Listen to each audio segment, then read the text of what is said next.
Good afternoon, everyone. We're going to go ahead and get started. My name is Victoria Christopher with ITS America, and I would like to welcome you to today's ITS America Digital Infrastructure Strategy Report webinar, brought to you by ITS America and Cambridge Consultants.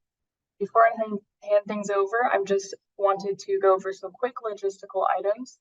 As you may have all noticed, participant lines are muted today, and that is to avoid any background noise for our speakers.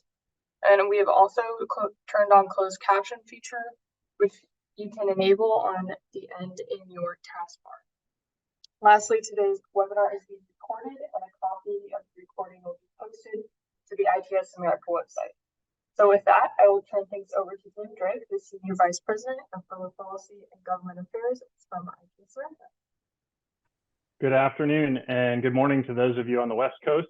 My name is Tim Drake, and I welcome you today for our webinar on the topic of digital infrastructure. Our transportation system is evolving. It's no longer just concrete, asphalt, and steel.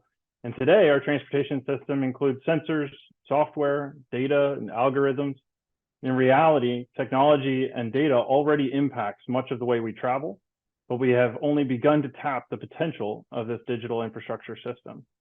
In this new era of infrastructure, we will link the physical transportation system with the digital layer, allowing us to gather, transmit, store, analyze, communicate, and share information in real time, and to use that information to increase safety, reduce congestion, reduce emissions, and enhance mobility for every transportation user. During the webinar today, we will provide an overview of our digital infrastructure strategy report, outlining a path forward for the continued development and implementation of digital infrastructure. I'm also excited for our panel discussion, where you will hear from experts in the field representing the public and private sector and the federal government. The panel discussion will focus on what's next for digital infrastructure and will be moderated by ITS America's President and CEO, Laura Chace, and panelists will include Scott Marler, Director of Transportation from the Iowa DOT, Steve Strout, President of MyoVision, Sinan Yordam at Cambridge Consulting, Eric Rameau, a senior strategist with USDOT's Highly Automated System Safety Center of Excellence. And finally, we will discuss an opportunity for you to engage with ITS America through a survey in order to inform our efforts to continuously refine and improve this proposed strategy. With that, I'm happy to hand it over to Kieran Reynolds from our partner in this effort, Cambridge Consultants, to provide an overview of the report. Kieran? Thank you very much, Tim, and welcome to everybody. It's a pleasure to be able to talk to you today and give you a high-level overview of the report that we've generated together. The report itself was a collaboration between ITS America, Cambridge Consultants, and the wider community. It's been generated from a broad outreach activity to the ecosystem and the community interested and impacted by digital infrastructure. It's a collaboration, as I said, between ITSA and Cambridge Consultants. We're an independent technology and engineering development consultancy, and together we have synthesized the workshop feedback predominantly from the ITSA annual conference earlier this year, where we co-facilitated a workshop with over 300 attendees from across the industry. But alongside this, inputs from earlier workshops and a number of events, some of which are detailed on the timeline here, and a significant input from the digital infrastructure working group of ITSA, which comprises of over 60 individuals representing government, public and non-profit agencies alongside the private sector. So it's been an outreach activity to try and engage as many of the community impacted by digital infrastructure as possible. There are a number of high-level themes that I'll talk about here today, but I do urge you to read the report in detail. One of the key outcomes has been the need to define digital infrastructure. Creating a clear definition of digital infrastructure is vital. This definition must include the broad technologies and innovations that digital infrastructure will encompass, but also it's important to engage and involve and identify the key stakeholders from across public, private and governmental organizations, those that will be involved in the creation of the technologies, their deployment and management of the assets that are created, and importantly, the utilization of the infrastructure. With a clear definition, it's possible to develop a vision that will provide an overarching goal for the community and the ecosystem to deliver against, allowing efforts to be and objectives to be aligned, This will allow plans to be developed for implementation that can scale, and a definition which includes stakeholders will guard against the impacted groups being left behind or not considered when developing this technology. Ultimately, outputs will include the reference architecture that will enable scaling and growth of the digital infrastructure and the services and opportunities that build on this, many of which will be unknown today. In terms of the outcomes, ultimately, these are the benefits from implementing the digital infrastructure. Positive outcomes for safety, economy, climate, and equity are the critical enablers that come from building this technology. One way to understand this is to focus on high impact use cases, where we can learn, adapt, and evolve whilst focusing on the outcomes from the deployments. The use cases must be aligned to the vision that we talked about and linked to milestones on the roadmap from today towards that vision. In deploying these use cases, they will drive progress in sharing data, building interoperability, and informing the reference architecture. Within the report, we deep dive into 2 use cases, but want to be clear here that these were simply examples that we could consider and we could test against, rather than being prescriptive and absolutely the first ones to start with. There are many opportunities and many different use cases that we should be building out. Stakeholder identification is really important. One of the key steps to alignment is to correctly identify the complex stakeholder map and ensure we're bringing each of these communities into the conversation. In the report, we made an attempt to outline a stakeholder map, which you can see shown on the graphic here, captures some of the complexity in this space, but ultimately there will be further complexity and further detail to build on. In this area, in this stakeholder map, we pulled out a number of stakeholders with varying needs and responsibilities. For example, USDOT and other federal agencies, state and local public entities, and then the enabling organizers, those who are deploying the digital technologies and creating it, and then ultimately, most importantly, the end users themselves.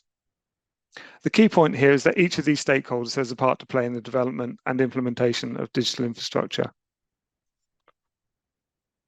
And finally, it's a call to action. The recommended next steps that come from the report are around establishing a vision that defines digital infrastructure, identifies US Department of Transport and industry goals and priorities around digital infrastructure, and it provides a framework for development to a common end result, whilst allowing the necessary room for innovation and improvement. Beyond the vision, we also need a roadmap to guide the federal, state, local, research and private sector developments of digital infrastructure with ambitious but achievable milestones that will allow us to assess the implementation and measure progress. Without milestones, it will be too easy to talk about the future without ever making progress towards achieving it. And with that, I'll hand back to Tim and look forward to a stimulating discussion. Thank you, Kieran. Now I would like to hand it over to ITS America's President and CEO, Laura Chace, to lead our panel discussion. Hello, everyone. Thank you, Tim. Thank you, Kieran. I'm going to ask our panelists, if they haven't already, to come on video and unmute. So welcome. We're glad everyone could join us today for this discussion. First, very quickly, I will just reiterate, we have Scott Marler, who leads the Iowa DOT. We have Steve Strout, who is the president of MyoVision Technologies. We have Eric Rameau, a senior strategist with the Haas COE at USDOT, a lot of acronyms. And then we have Sinan Yordam, who is a vice president at Cambridge Consultants focusing on infrastructure. So thank you all for joining us. We're going to jump right in to the conversation today. And actually, I'm going to ask, I'm not sure who has the screen up, but if you can get rid of the screen share so we could see each other's faces there, that might be ideal. But let's go jump into the first question. So Kieran did a very brief overview. There's a lot of information in the report. Digital infrastructure, as mentioned, touches a lot of different areas in our transportation system. What I would like to hear is from each of you, what is the most impactful outcome that digital infrastructure will have on our transportation system? And I'm going to go ahead and start with Scott, but feel free, everybody, please jump in after Scott, because we want to hear from each of you on this. Well, thank you, Laura, and hi, everyone. It's great to be with you today. Scott Marler, Iowa DOT. I'd like to thank ITS America for hosting this webinar here today. This is a very important conversation. I've had the privilege of engaging with the Digital Infrastructure Working Group as a sponsor. I'm so pleased to be here with you today. And I'd also like to just thank our other panelists. I'm proud to be associated with this panel here today. So in terms of the outcomes, Laura, I'd like to first start with the why. As humans, we're vulnerable. I mean, let's face it, we are seeing far too many crashes and injuries on our nation's roadways. We have a crisis on our hands, in my estimation. 42,795 fatalities last year. In Iowa, as of yesterday, that number was 281, which is 26 higher than the same day a year ago in Iowa. We're vulnerable to weather. We're seeing hurricanes, floods. We're seeing drought. In Iowa, we've seen a new weather pattern called a derecho. And these weather patterns they're more frequent, they're more intense. We're also seeing system inefficiency with supply chain disruptions. We're seeing congestion, delay continue. We're seeing unreliability. We believe that digital infrastructure holds the promise of a safer, smarter, and more sustainable system, one that's more resilient, one that's more equitable. So why DI? We believe it can accelerate the safety and efficiency outcomes that we're all looking for. And if we do this well, we can quite literally save lives. So ultimately, it's about the quality of life is the outcome that I think we're looking for. Well said. Well said. All right. Yeah, I would Go ahead, agree. Steve. There's one of the things that I look at is basically how to make things just go better. And obviously safety is one of the key things, as Scott pointed out. Having technology as an enabler allows us to do things that we can't do today. And, you know, we're starting to see that Tesla over the last few years has really pushed the envelope on what is potentially available to us. And you extrapolate that out another 5, 10, 15 years, we understand where that can really change people's lives. Many years ago, the airline industry did this. So now every plane knows where every other plane is. The odds of those crashing to each other just doesn't happen as often as it used to. There are opportunities. It's not inexpensive, but you know, how much is the life worth? It's a real fundamental question. What is the value that we will put on all of this for humanity's sake? And this is global, because if we solve it here, we're solving it in a much bigger arena. Great. Sinan, Do you want to go next, Eric? Yeah, go right ahead. Yeah, I really want to echo Scott's and Steve's comments and maybe add a bit of a flavor to how it is really important for us to embrace at the end of this vision how digital infrastructure actually supports and augments the physical infrastructure in improving the safety, resiliency, sustainability, efficiency, all the objectives that we all have. And one of the most impactful outcomes from this, from our perspective, is really these physical and digital assets converging to create a seamless integration of technologies to help achieve these goals. And just maybe one example is from a mobility perspective in cities, it is really challenging to utilize all the mobility options in just one seamless integrated system. There are multiple components to it, but once we achieve the vision of really getting to a point where all of these technologies are integrated, then this will allow us to tap into different insights, different data, all of them to really help us to enhance safety, to boost economic value, and address the climate change and equity challenges in the transportation modes. great. Eric. Yeah, let me add to this that the pivotal shift I see with DI here is that this is going to really fundamentally change the inclusiveness of the solution space. ITS used to be a kind of a tight-knit little group of technologies with a lot of esoteric domain knowledge as a barrier of entry of getting involved. And there have been a lot of emergent technologies that kind of look at this and say, I can't get past the esoterica to provide value of my specific technology. And when we provide this kind of unified framework and set of policies and set of things in and around the use of data, I think it's going to open the door wide open for inclusiveness of many, many technologies that have been out 10, 20 years, but never been able to been applied into this space. So I see us really kind of changing the fundamental model of who can get involved in this, the technologies we can apply, and all drive towards those long-standing goals that we've long had, but have really struggled to get there with a few small players and few small contributions and few small changes of standards over the last 2 decades. So I think this is going to be just a fundamental game changer in really the inclusiveness of the whole system. Great. Those are all really impactful answers. I love it. I heard safety, I heard equity, I heard, climate impacts, I heard efficiency. And then, Eric, I really love how you wrapped it up in, for years I've been saying that the ITS industry has changed, it's expanded, it's evolved, and you summed it up very well. This is also about inclusivity and being able to bring more solutions into the fold so we can actually meet these goals. So I really like that. So speaking of, I want to go to the next question. In the report, we talk a lot about the need for a national vision for digital infrastructure.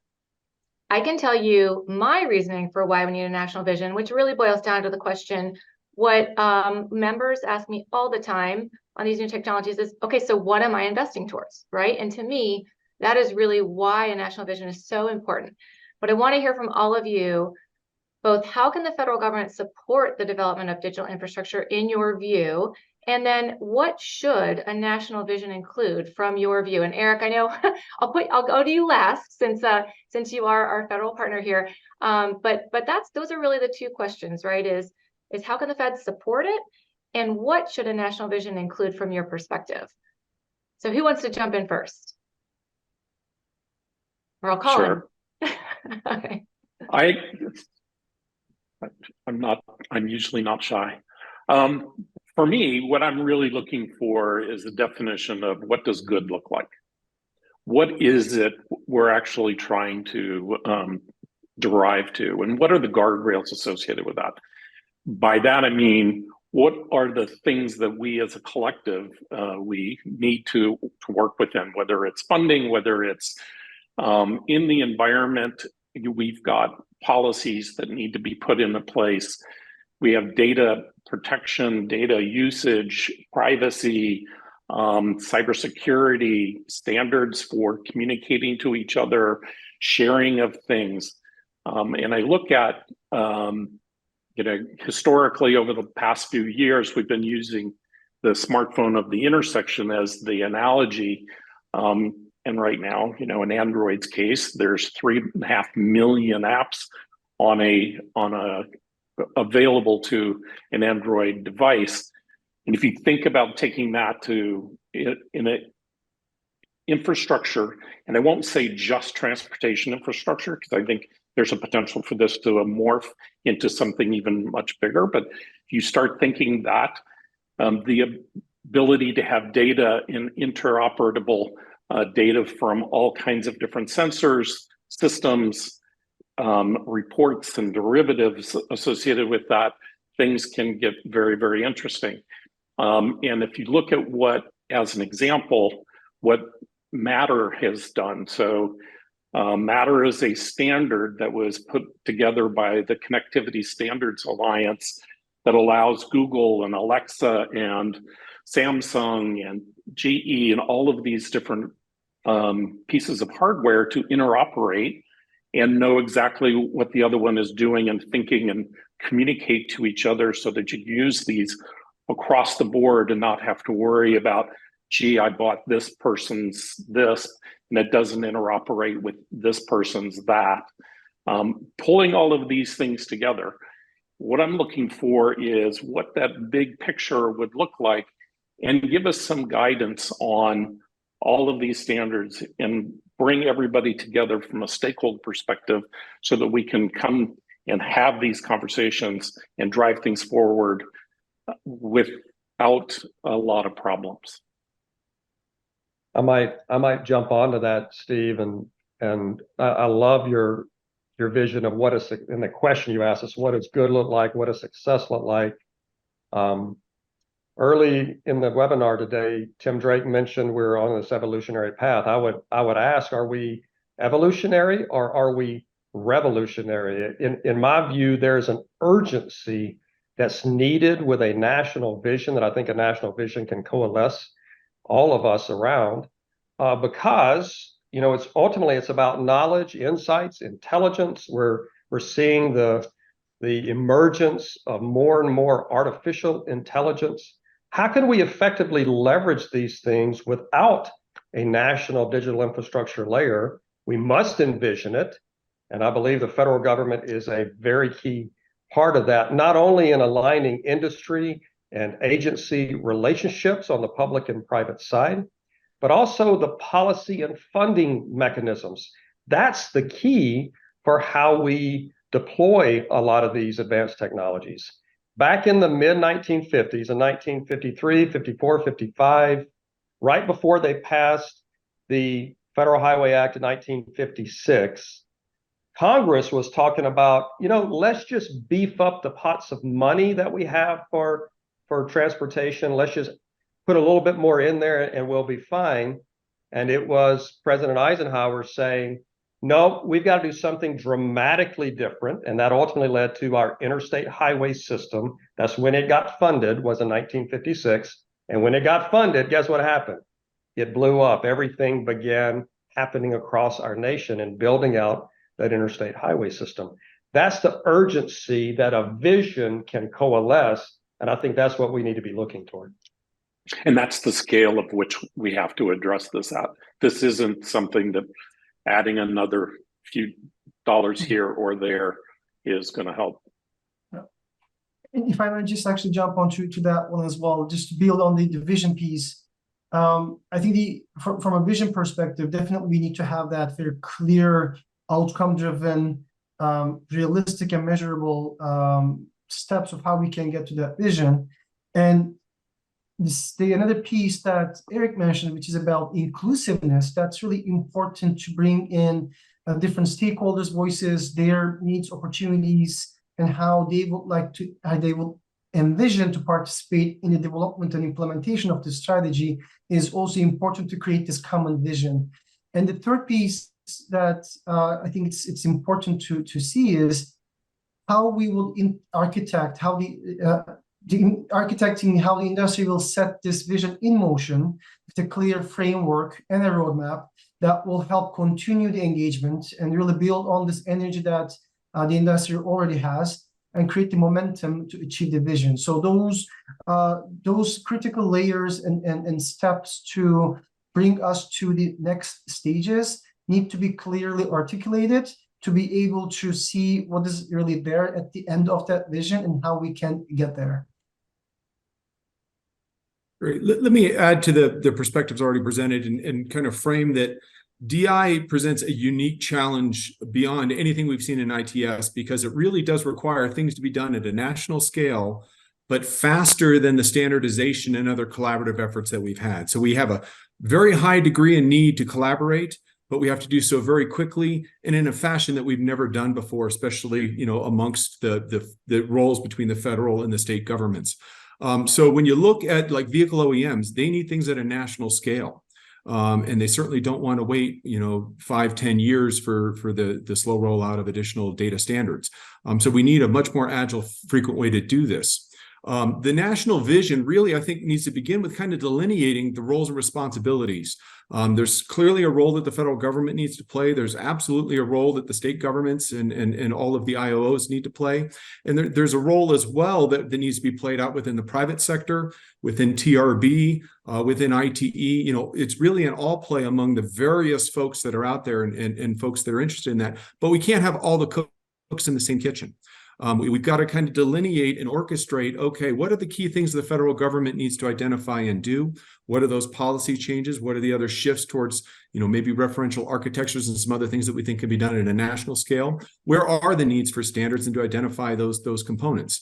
At a state level, Scott and other IOOs really need to look and say, okay, this is the set of technologies I can maintain and manage, but here's really the set of services that I really need to put out there.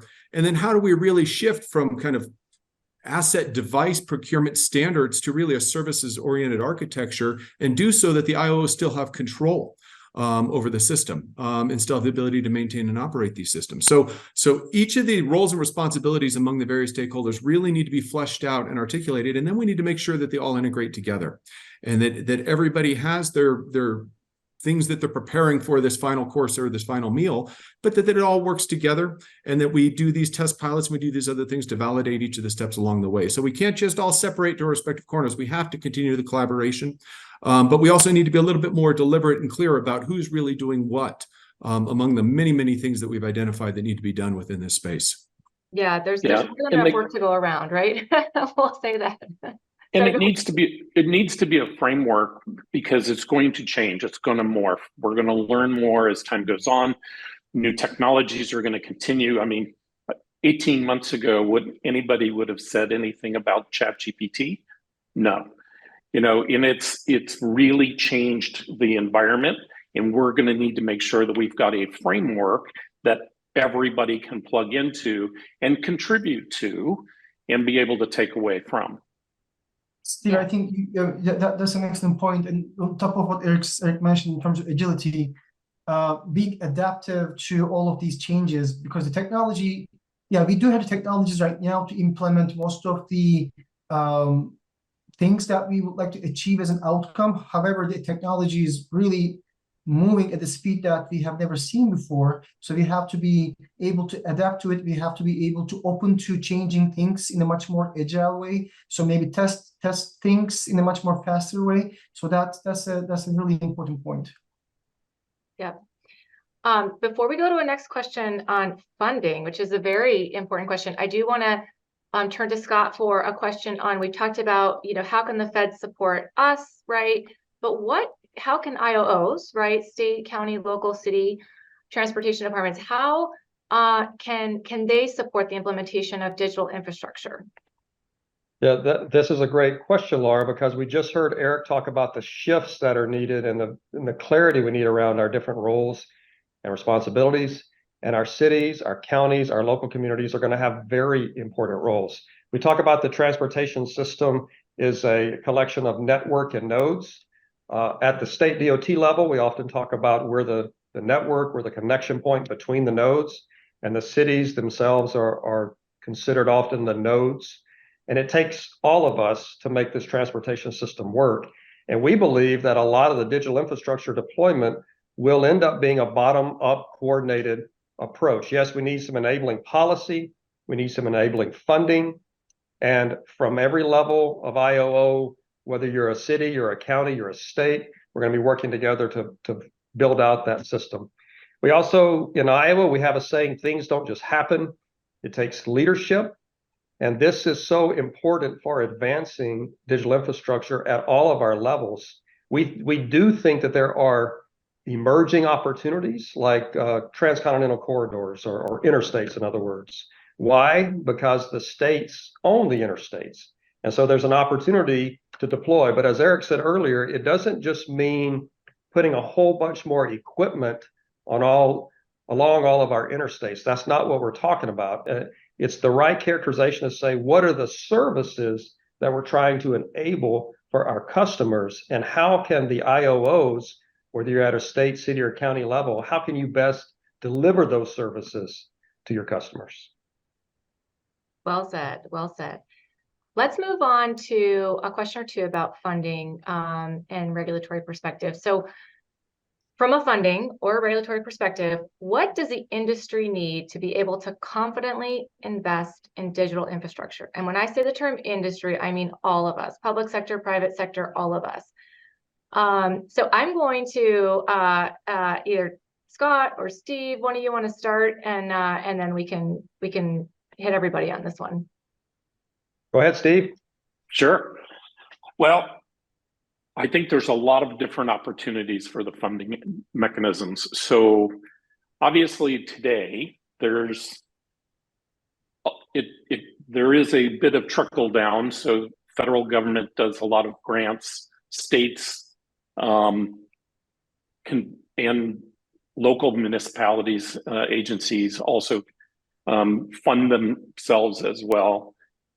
And I think that's one vehicle for it. But I personally think that as we move the digital infrastructure along, we're going to have a lot more opportunities to take data and use derivatives of that data to create new products and services, and have both the private sector and public sector benefit associated with that. One of our goals has been, that I've seen, is how do I take the cost to an agency to zero? And so in order to do that, funding has to come from other places. And I think there are opportunities with new and interesting ways of going to get that funding from new data sources, taking, whether it's weather.com and selling them the fact that I've got a micro level data set associated with that, whatever it is. And there's a bazillion different ways to go out and do that. I think having the infrastructure and opening that up exposes the whole industry to whole new ways of funding this. Now, you got to get there because it's a little bit of chicken and egg. And so I think the federal government's got to do something to start this and seed that for the at least upcoming sessions and generation, so that it then starts to take off and we actually see what the next layers are going to be. We've got ideas, but we can't really do that until we get to scale. I might add into Steve's remarks here, and that question of confidently investing in different digital infrastructure. What do we need? In a word, predictability. In Iowa, we're already programming our state construction program beyond the bipartisan infrastructure law. We're looking for sustainable funding. Steve just talked about scaling. We're looking for opportunities to scale with industry because we want those outcomes. So we need predictability of funding, predictability of regulations. We should ask ourselves, at what level should we be investing? If we believe these technologies will lead to safer, smarter, more equitable, more sustainable outcomes, what level should we be investing? How can we further accelerate toward a safer and more efficient future? I also would encourage that we need to find ways to be innovative in terms of cost. We've both on our industry side and on the public sector side. How can we continue to find those innovations so that we can scale these deployments and have them be cost effective for public and private side? Yeah, and I think, obviously today we have a lot of grants that are historically have been generated to, do more concrete and asphalt and bridges. And while that's, all good stuff, because we obviously need that, having funding that is dedicated towards technology in kind of newer things that could help just as much as that concrete and asphalt, while I get that's politically expedient to do that part, growing us the industry in the digital world will get us there, I think, at a much faster pace. But we need some predictable. Where should we, as a private sector, we've got to understand where we're going to make our bets and where our investments are going to be. What do we actually apply our resources to, so that we can make sure that we still are a business and still have to make some money? And Sanat, I don't know if you want to jump in here as well. Well, Scott and Steve actually mentioned the two most important things, I think, in this part, which is predictability and scalability. I want to second those for sure, but maybe emphasize scalability a bit more. When it comes to funding, there are a couple aspects of it. One of the aspects is when it comes to new technology, you want to have some funding to be able to test it and validate it, and to be able to see the outcomes that you desire for the objectives of your own municipality or state and such. And that is really a good part of starting to see how these new technologies could be implemented.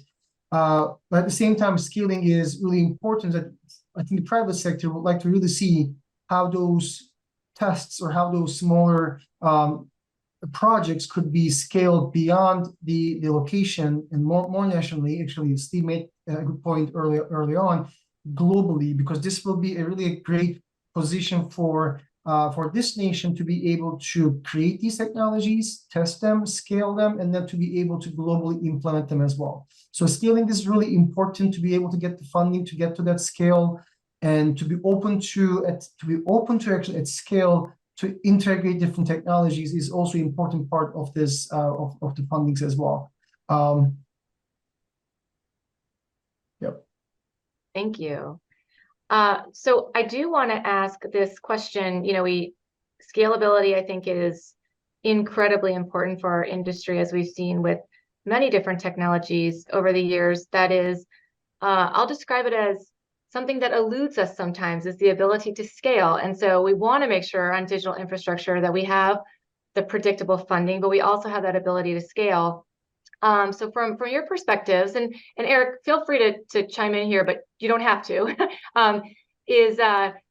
currently, I've said this before, we've all said it, the way that USDOT funds a lot of programs is very focused on the physical infrastructure and not the digital infrastructure.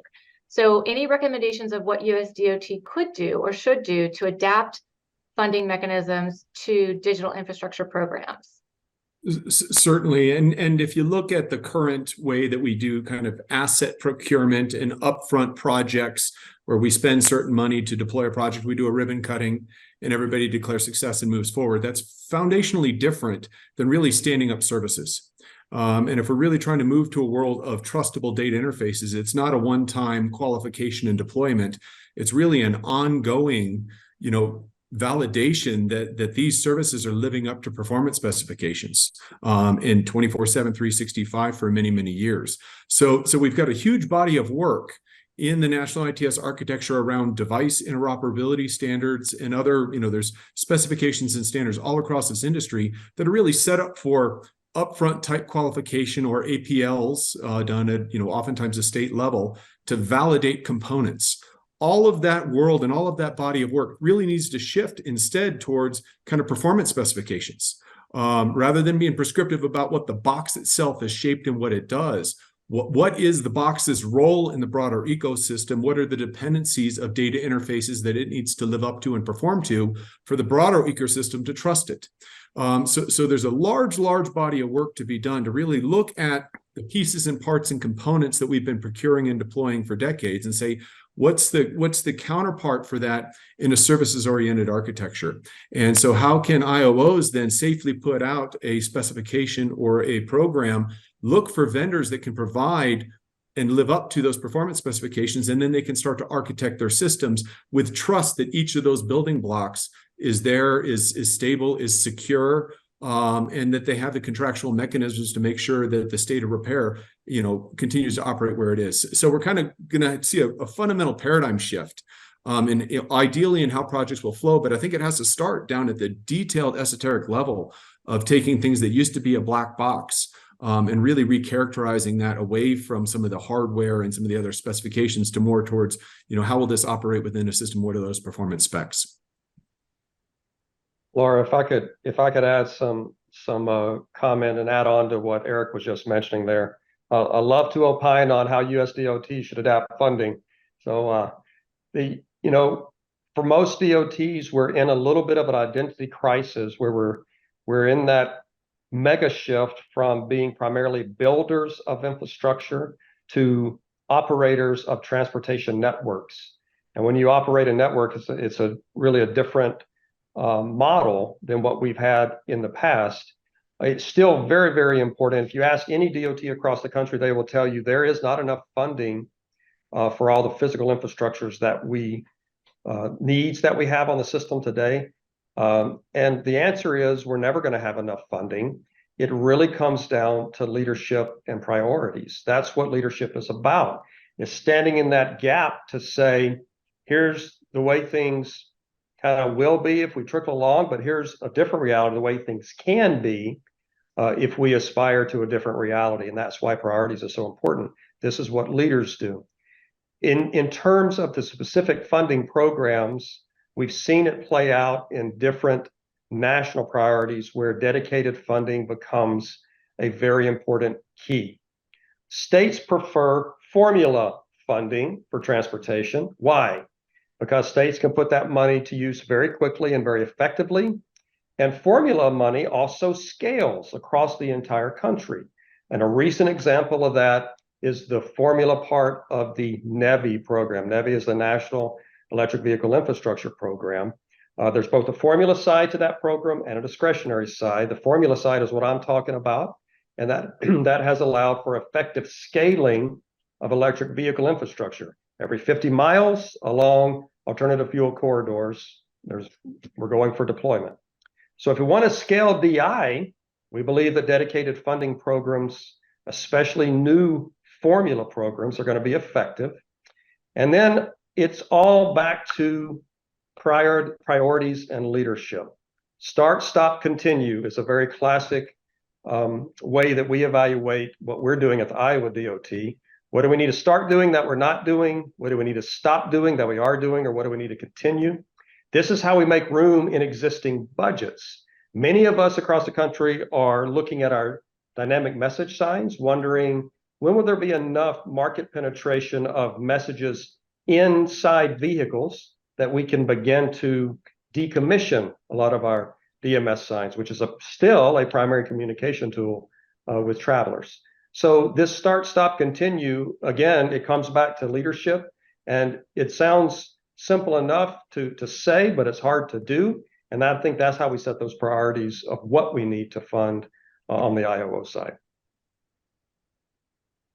Well said. It is you fund what matters, right? And it is hard to make those decisions, but increasingly we are seeing the need to prioritize, particularly with these new tools. And I will say, from ITS America's perspective, it's no surprise to all of you that in the past our approach has been, well, let's just make technology eligible, right? That's been the approach on funding. Make it eligible, and that has actually gotten us to a point where now we feel technology is eligible for funding under a lot more programs than it used to be.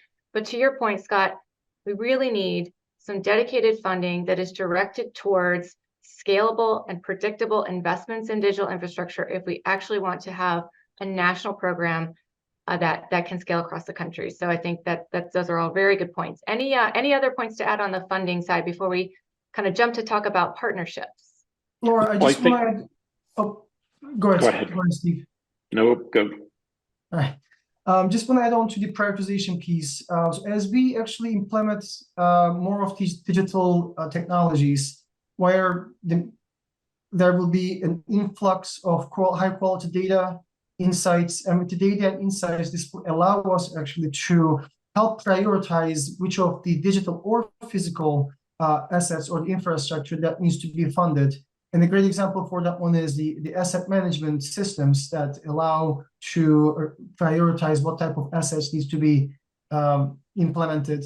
And Scott, I think one of the examples that you gave really fits into that area too. So this again, as we mentioned earlier, through this digital and physical, it's going to be living in the same world. They will not be two different entities within the infrastructure. It's just a matter of actually how we can integrate them and how do we learn to use the digital infrastructure tools, methodologies to really help us achieve the outcomes that we want from the physical assets as well as the digital assets.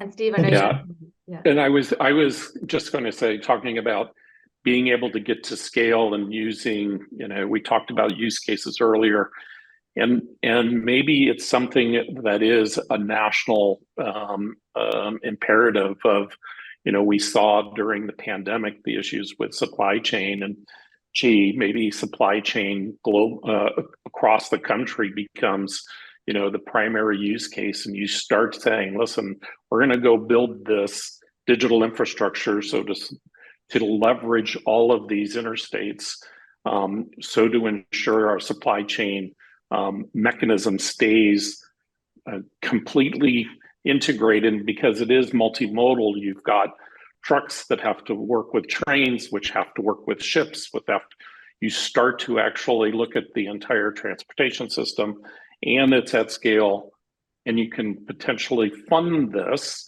as one thing to just go after. Just say. Yeah. Well, a resilient supply chain is, I think, in everyone's best interest, right? It improves quality of life for everyone. So, well said. Let's move on to a few questions about partnerships, because none of us can do this alone, right? So we've talked about this. The first question I want to ask is, how might we increase engagement directly with end users of digital infrastructure, and what types of partnerships are important on that front? Maybe I can just take this one first, Laura. Eric, you mentioned trust and assurance are the key elements for the partnership. And specifically when it comes to the end users, the whole objective of the system is to be able to be trusted and assured that the end users are comfortable with the system that they are using.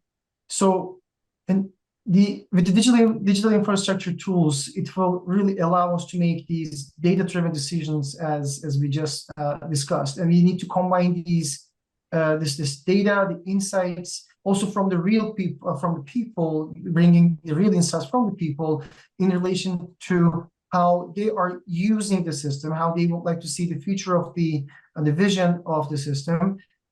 Because as they use different tools, they will most likely make other different decisions, or their behaviors will change as we implement different technologies, digital or physical technologies, on the infrastructure. Probably one of the examples is how the mobility as a service technology really impacted all of the cities with respect to how people start to move around, with, again, by use of the apps, but at the same time by use of the physical assets that they are using, either scooters or bikes. So we really need to understand why people are behaving a certain way by getting access to this data. At the same time, going back to the inclusiveness comment, how can we make them part of this whole journey so that they trust this whole framework, and they are assured that them being part of this framework is going to actually make their life either easier or safer or more efficient, or maybe allow them with some opportunities that will bring them to different parts of the country with different job opportunities and such. So we really need for this partnership a very triangular approach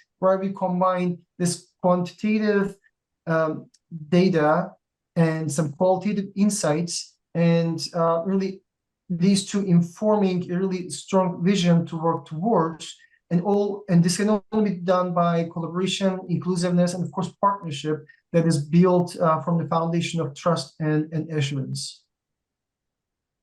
Laura, if I could build on what Sinan was just saying there about trust, and I would add value. It's a value proposition for end users to, how do we increase engagement?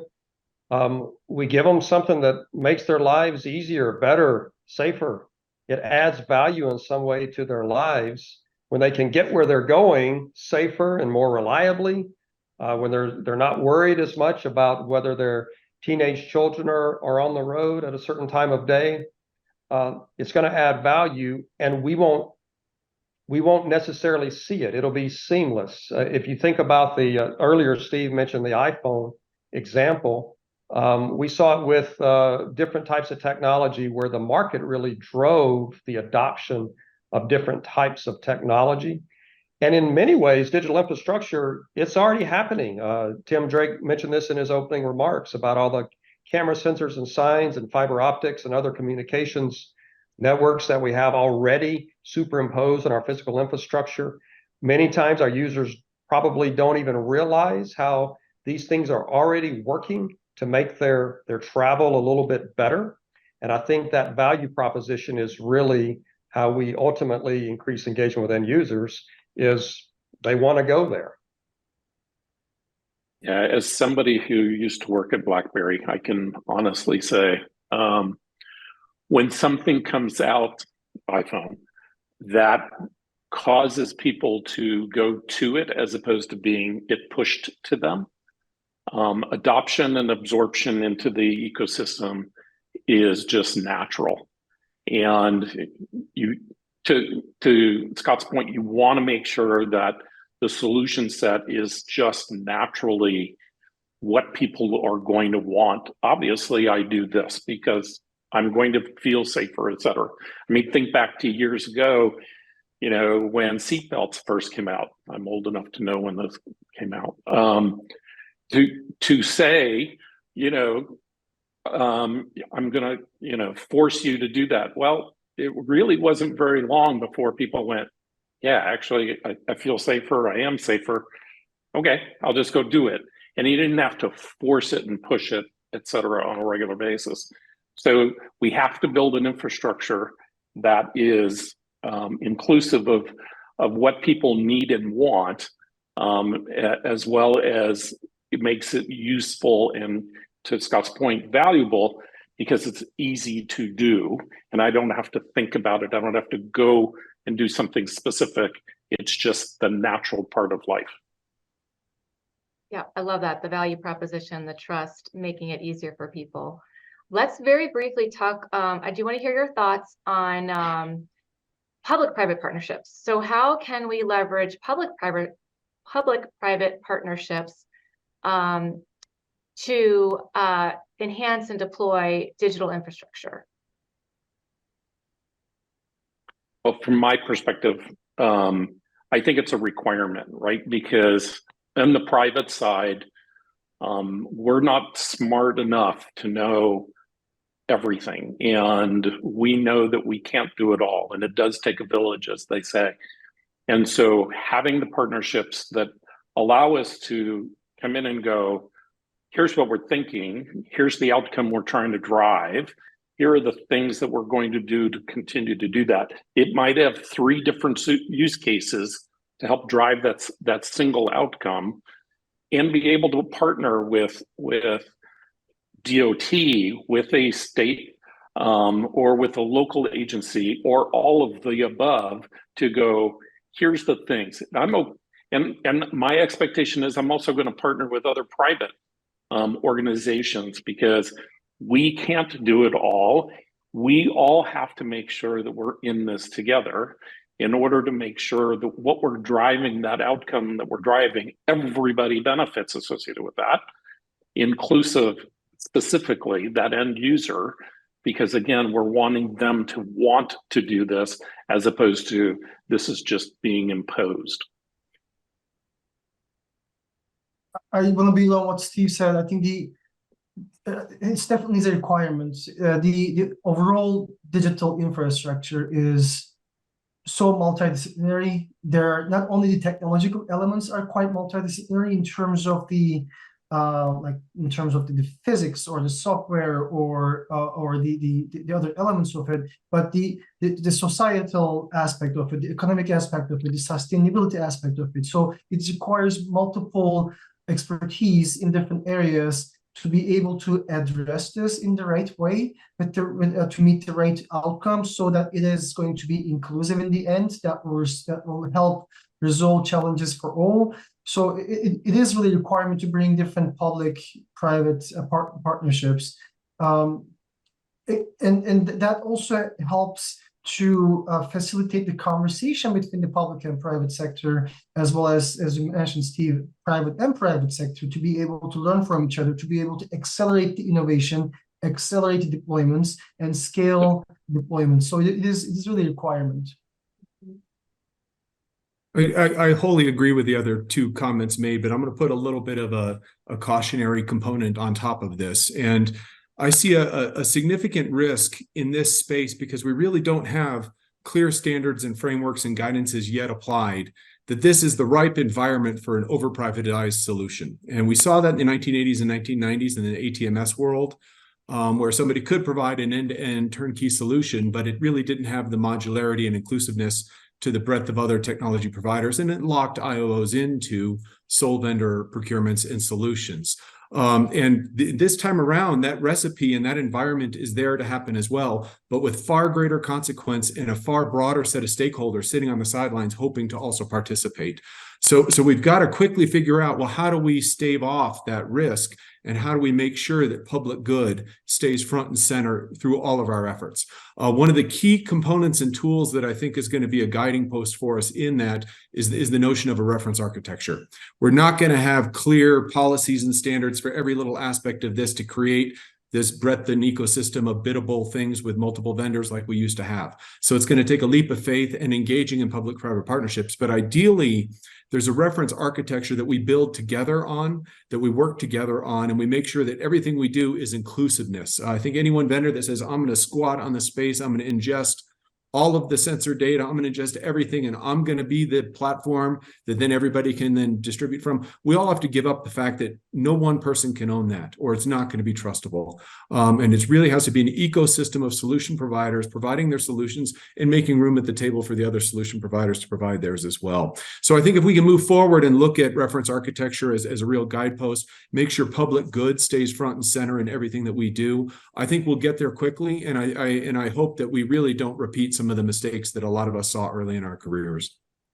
And I think getting back to the framework, that's exactly what we're looking for. And one of the things that we would hope the DOT comes to the foreground with sooner rather than later, because as a private organization, we know we can't own it all. We don't want to own it all.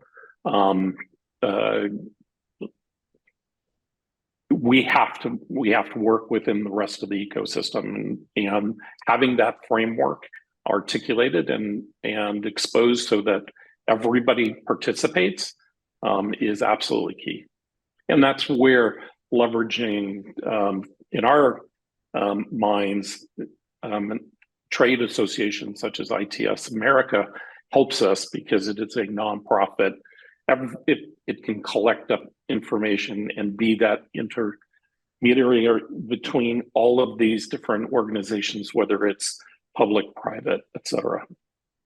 Yes. Well, we have time for one quick last question, but I think, we are all aligned on, we need a framework and a vision that is multimodal, that promotes interoperability, that is going to be inclusive, and that is going to give confidence for the public and private sectors in terms of developing and investing in these digital tools. But the last question, very briefly, I'm going to ask everyone to very quickly give an answer is, how do you, looking to the future, how do you foresee the landscape of mobility in the US changing in the next decade due to advancements in digital infrastructure? So let's just, we knocked it out of the park. We got the reference architecture, we got interoperability, I mean, we've done it all. We got the requisite standards, and we deployed at scale. How do you see mobility changing? I'm optimistic. Who's first? All right, I'll jump in, and I'll keep it quick because I know we're almost at time here. I think we're going to see the pace of technology continue to accelerate even more. Think about AI. Our satellite communications have tripled in the last 5 years, 5G, 6G, all that. I think that we're going to see a focus continue on multimodal mobility. It's not just about throughput of vehicles.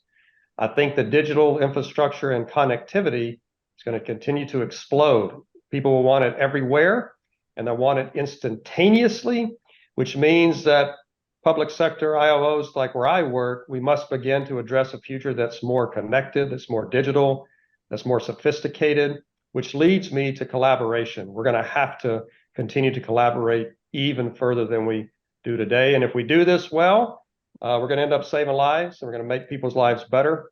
Sounds pretty good to me. Great. Yeah, I'll follow suit. I think that I absolutely agree with Scott. I think 10 years out, you're going to look at it and go, we waited all that time for that. I mean, that should be normal. The way we operate, the way everything, I think, will be connected. Excuse me. And we will have the ability to prevent crashes, prevent vulnerable road users being harmed. We will prevent more than ever before, and everything will start communicating with everything else, inclusive of outside of the transportation system, you'll start to communicate with systems to systems kind of everywhere within a city, and making sure that energy consumption is changed. Your Department of Energy will start to come into play, where charging stations are, et cetera. Things will be very, very different. All right. I'll really echo Scott and Steve. It's I think what we'll see is that very seamlessly integrated ecosystem that every road user and every road transportation participant will be able to interact, and we'll definitely see reduced crashes, more efficient actually mobility, maybe additional mobility features with advanced air and others. So it will be an interesting next decade or two, but definitely a very progressive and a very impactful one.